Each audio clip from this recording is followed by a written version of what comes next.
جرائم پیشہ افراد کے گرد گھیرا تنگ، فائرنگ اور کرائم کے واقعات میں اضافہ سامنے آ گیا ہے۔ شہر کے مختلف علاقوں میں پولیس کارروائیاں جاری ہیں۔ تفصیلات شائستہ زیدی کی اس رپورٹ میں دیکھ لیتے ہیں۔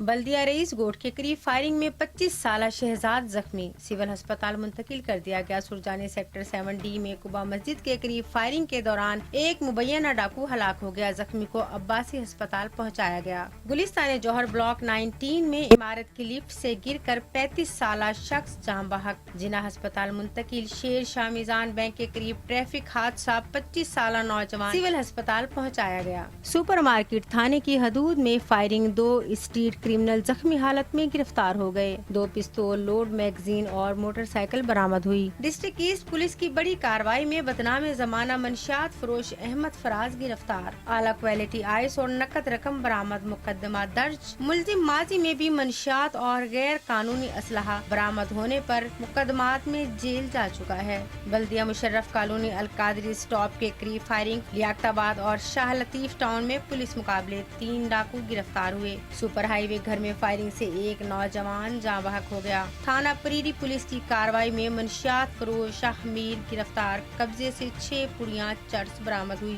ادھر بلدیہ مشرف کالونی کاکو آگا مدرسے کے قریب گھر میں فائرنگ سے 2 افراد اور 1 خاتون جاں بحق ہو گئی۔ شائستہ زیدی، 5 نیوز، کراچی۔